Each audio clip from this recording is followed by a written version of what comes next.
Вашингтон.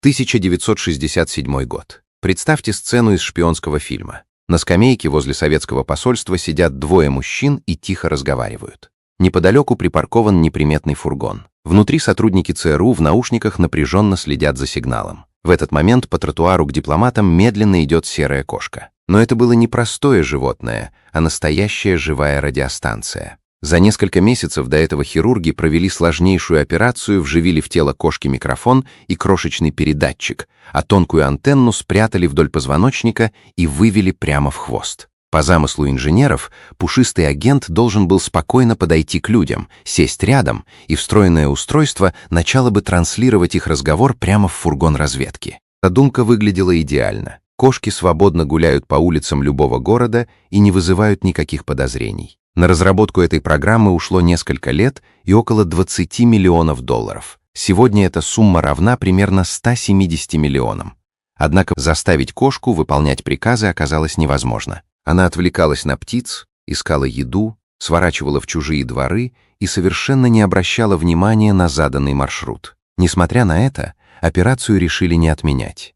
Зверя привезли к советскому посольству, выпустили на тротуар и включили приемники. Сначала все шло по плану, кошка направилась к цели. Но уже через пару метров она внезапно свернула на проезжую часть, где ее тут же сбило такси. Так за одну секунду провалился один из самых дорогих экспериментов американской разведки. Но сама идея никуда не исчезла. В начале 70-х годов инженеры создали нового микрошпиона. Летательный аппарат размером со стрекозу. Внутри миниатюрного корпуса поместились двигатель, система управления и чувствительный микрофон. В закрытой комнате этот механизм отлично летал и записывал звук, однако на улице даже легкий порыв ветра полностью сбивал его с курса. После серии неудачных запусков разработку тоже свернули. Почти 40 лет обе эти программы оставались под грифом «совершенно секретно». Любые рассказы о пушистых агентах или механических насекомых считались обычными городскими легендами и конспирологией. Ситуация изменилась только в начале 2000-х годов, когда ЦРУ официально рассекретила архивные документы. Они подтвердили, эти безумные разработки действительно существовали. Сегодня один из прототипов механической стрекозы даже можно увидеть в музее разведки. Этот сюжет кажется выдумкой именно потому, что он слишком абсурден для реальности. Но он отлично доказывает, не стоит считать фантазией то, что кажется невозможным на первый взгляд.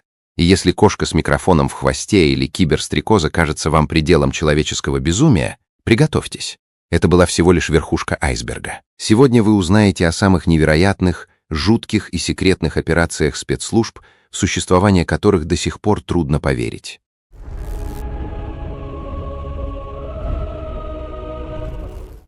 Южный Вьетнам. 1966 год. Американская армия уже несколько лет пыталась остановить снабжение по легендарной тропе Хо Ши Мина.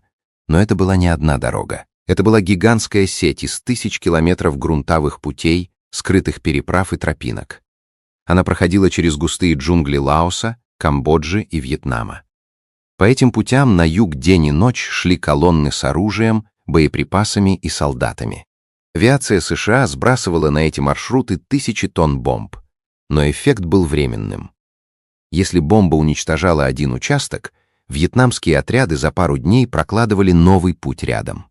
Воронки моментально засыпали вручную, разрушенные мосты подменяли временными настилами, и движение не останавливалось.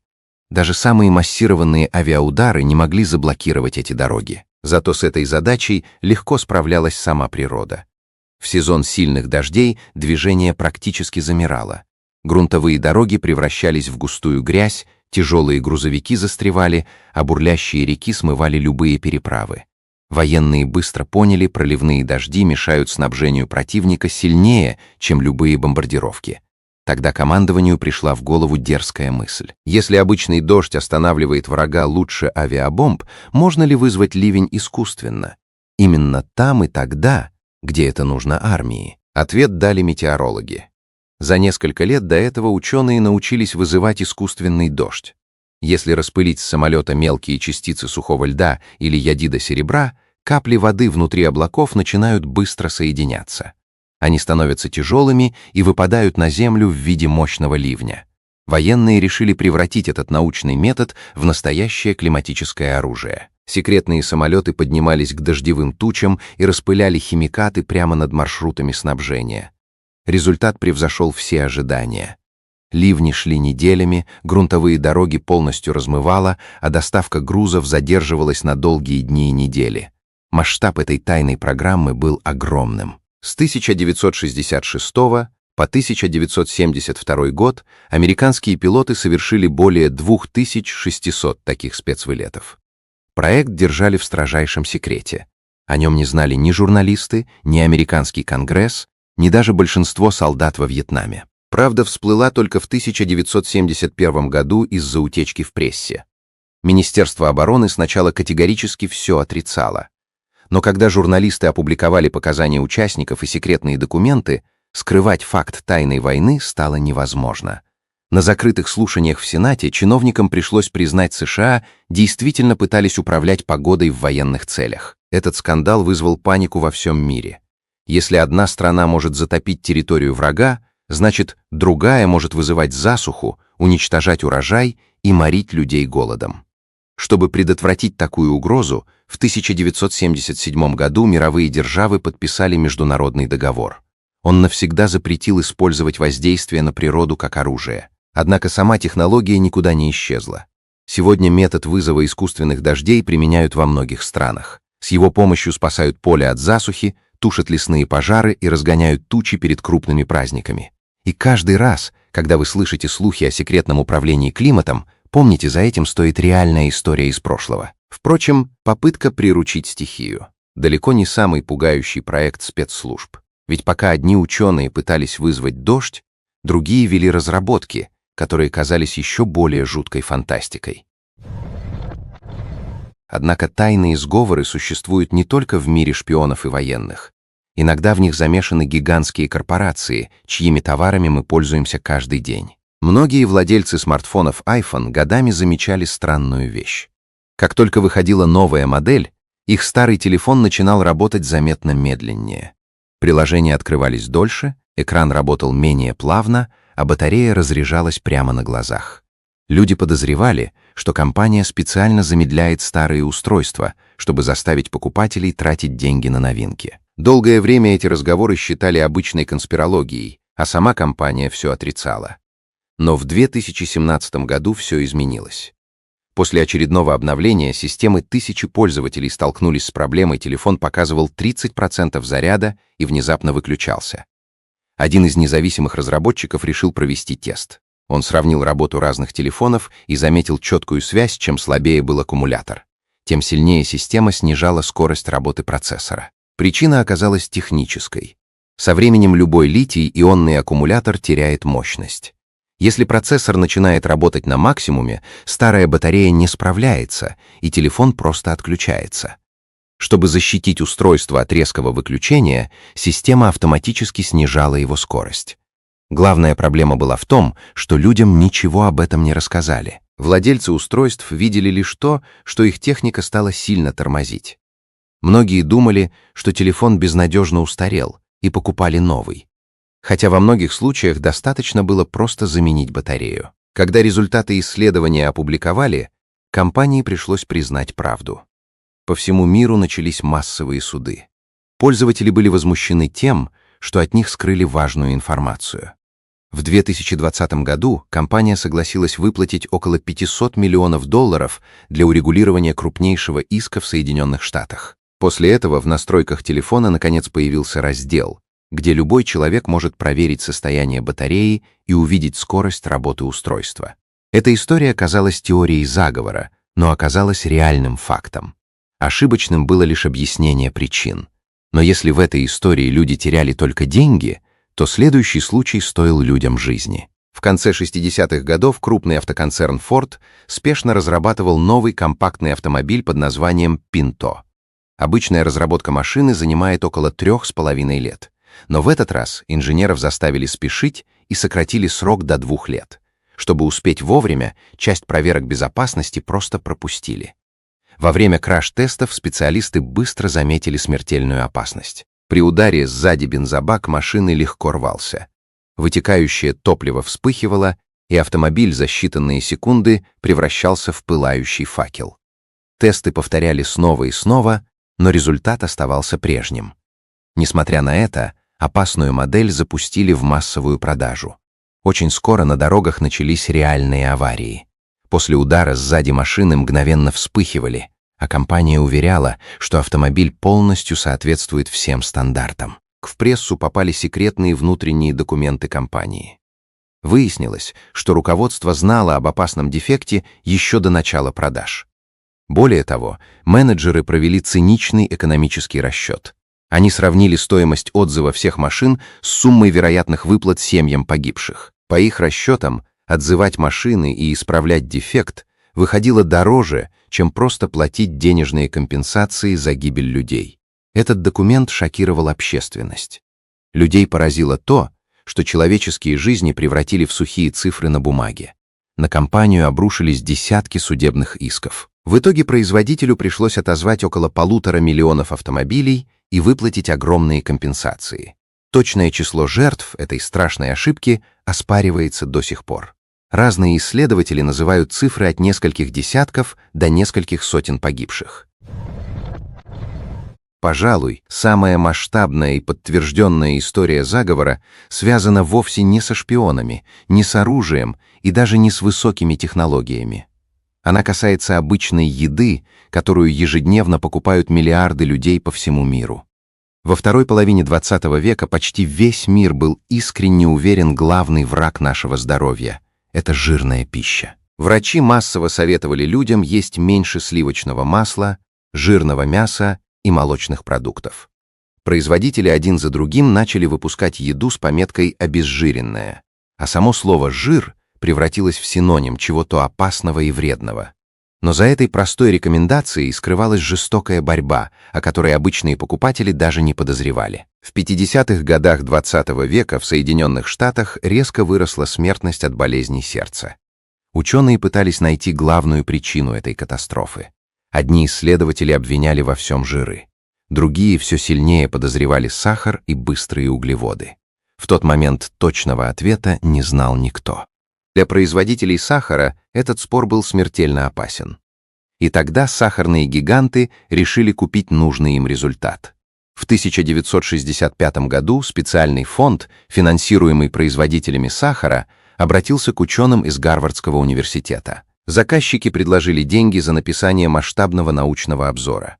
Главная цель была простой — максимально снизить вред сахара в глазах общества и переложить всю вину за болезни сердца на жиры. Ученые получили за свою работу щедрое вознаграждение. В те годы научные журналы еще не требовали честно указывать, кто оплатил исследования, поэтому факт финансовой сделки скрыли. В 1967 году этот обзор вышел в одном из самых авторитетных медицинских журналов планеты. Выводы статьи мгновенно стали основывающим правилом для всей мировой медицины. По всему миру началась массовая борьба с жирами. В магазинах появились тысячи обезжиренных продуктов. Но у жира есть важное свойство. Он создает вкус. Чтобы обезжиренная еда не казалась людям пресной и сухой, производители стали щедро добавлять в нее сахар, сладкие сиропы и очищенные углеводы. В итоге люди старательно избегали жиров, но стали съедать гораздо больше сахара. Правда всплыла только через 50 лет. Исследователи подняли архивные документы Гарвардского университета и нашли ту самую секретную переписку. В 2016 году эти материалы официально опубликовали. Документы доказали, сахарная индустрия действительно платила ученым за нужные выводы и прямо влияла на текст статьи. Производителям сахара пришлось признать факт передачи денег, хотя они продолжали утверждать, что не влияли на честность исследований. Сегодня врачи понимают, что болезни сердца вызывают многие факторы: курение, стресс, малоподвижный образ жизни и общее неправильное питание. Но эта история осталась в истории как один из самых ярких примеров того, как большие деньги корпораций могут на десятилетия изменить направление науки и заставить миллиарды людей питаться по ложным правилам. Много лет одну из самых известных религиозных организаций мира обвиняли в тайных преступлениях. Люди говорили о слежке за критиками, проникновении в государственные архивы и уничтожении секретных документов. Все это долго казалось обыкновенной выдумкой и безумной теорией заговора. Организацию создал американский писатель Лафайет Рон Хаббард в 1953 году. Он назвал свое учение системой духовного развития. Тысячи людей быстро стали его последователями. Но вместе с ростом движения росли и скандалы. Бывшие участники публично рассказывали о давлении и шантаже. Руководители преследовали тех, кто пытался уйти, и сурово заставляли критиков молчать. В середине 60-х годов организации заинтересовались власти. Налоговые службы начали проверки, а правоохранительные органы начали официальные расследования. Руководители поняли опасность. Они решили действовать дерзко и бескомпромиссно. Они начали секретную операцию под названием «Белоснежка». Ее главная цель была простой — проникнуть в правительственные здания и уничтожить все опасные документы. Участники группы устраивались на работу в государственные органы. Они тайком входили в закрытые архивы, копировали секретные файлы и крали бумаги. Иногда они подменяли реальные документы фальшивками. Операцией лично руководила Мэри Сью Хаббард, жена основателя движения. Участников группы обучили правилам шпионажа. Их научили незаметно работать с документами и добывать секретную информацию. Несколько лет эта схема работала без сбоев. Позже следователи выяснили поразительный факт. Агенты организации смогли проникнуть более чем в 130 государственных учреждений в разных странах. Это стало крупнейшей шпионской операцией гражданских лиц в истории Соединенных Штатов. Шпионы также охотились на всех публичных критиков. Главной мишенью стала журналистка Палет Купер. Она написала громкую книгу расследования о секретах организации. После этого на женщину обрушились десятки судебных исков. Враги начали против нее агрессивную кампанию по травле и постоянно угрожали ей. Но шпионы пошли еще дальше. Они тайно добыли отпечатки пальцев журналистки. С их помощью преступники создали фальшивые письма с угрозами взрыва. Эти письма они отправили в свой собственный офис от имени Палет Купер. Затем они вызвали полицию и передали сфабрикованные улики. Все доказательства указывали на невинную женщину. Полиция арестовала журналистку. Ей грозил длительный тюремный срок за преступление, которого она никогда не совершала. Тайная сеть рухнула в 1977 году.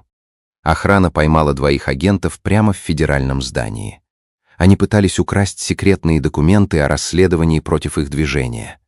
Полиция нашла у них фальшивые удостоверения и технику для копирования. После этого следователи быстро вышли на всю шпионскую сеть. Агенты ФБР провели масштабные обыски и нашли около 100 тысяч похищенных правительственных документов. Власти поняли истинный размах этой преступной сети. В архивах нашли и секретный план против Палет Купер. Бумаги подробно описывали, как именно шпионы подставили невинную женщину. В итоге 11 руководителей организации отправились в тюрьму. Среди них была и жена основателя Мэри Сью Хаббард. Сам Лафайет Рон Хаббард избежал суда. Следователи не смогли собрать достаточно прямых улик против него. После скандала основатель спрятался от публики и провел остаток жизни в полной изоляции. Журналистку Палет Купер полностью оправдали. Эта организация существует и сегодня, но операция «Белоснежка» навсегда осталась в истории как самый дерзкий реальный заговор против государства. Но существует еще одна невероятная история. Долгое время люди считали ее глупой сказкой. В Северной Калифорнии есть густой древний лес. В этом лесу находится закрытый частный клуб под названием «Богемская роща». Каждое лето туда съезжаются самые влиятельные люди планеты. Среди гостей можно увидеть директоров гигантских корпораций, известных политиков, банкиров и бывших президентов. Обычный человек никогда не сможет попасть на эту территорию. Журналистов туда категорически не пускают. Любая съемка строго запрещена. Главный закон этого места прост: все происходящее в лесу остается в строжайшем секрете. Из-за такой закрытости вокруг клуба рождались сотни странных слухов. Одни люди говорили о тайных политических заговорах. Другие утверждали, что мировая элита проводит там загадочные обряды. Долгое время никто не мог предоставить реальных доказательств. Все изменилось в 1989 году. Журналист из популярного издания смог тайно проникнуть в лагерь под видом богатого гостя. Он провел в клубе несколько дней и своими глазами увидел мировых лидеров. Днем миллиардеры и политики спокойно отдыхали на природе. Они открыто обсуждали важные вопросы без прессы и официальных правил. Больше всего репортера шокировал ночной ритуал открытия. После захода солнца влиятельные мужчины надели длинные мантии. Они прошли молчаливой колонной через лес к гигантской каменной статуе совы. Высота этой статуи составляла около 12 метров. Перед совой стоял деревянный гроб. Этот гроб символизировал человеческие страхи и повседневные заботы. Под мрачную музыку и громкие слова участники торжественно сожгли этот гроб в огромном костре. Позже другие свидетели и фотографии окончательно подтвердили эту историю. Закрытый клуб элиты существует на самом деле, а ритуал с мантиями, гигантской совой и ночным костром оказался не легендой, а реальным фактом. Конечно, это не означает, что любая теория заговора из интернета является правдой. Большинство странных слухов остаются обычными фантазиями. Но история постоянно показывает нам важную закономерность. Иногда самые невероятные и странные рассказы оказываются суровой реальностью. Проходят годы, и люди получают официальные документы, судебные дела, архивы и признания участников. Теперь мы точно знаем истину. Американская разведка действительно пыталась превратить живую кошку в шпионский микрофон. Военные США действительно вызывали искусственные дожди во время войны во Вьетнаме. Компания Apple действительно намеренно замедляла старые телефоны. Концерн Ford действительно продавал опасные машины с дефектом бензобака. Сахарные гиганты действительно платили ученым за обман о вреде еды. Известная организация действительно заслала своих шпионов в правительство Соединенных Штатов. А в калифорнийском лесу действительно собираются мировые лидеры и сжигают символический гроб перед гигантской совой. Раньше все эти истории считались нелепыми выдумками. Сегодня они официально подтверждены реальными документами. Какая из этих историй поразила вас больше всего? Напишите свое мнение в комментариях. И как вы думаете, какие из современных теорий заговора в будущем тоже окажутся чистой правдой?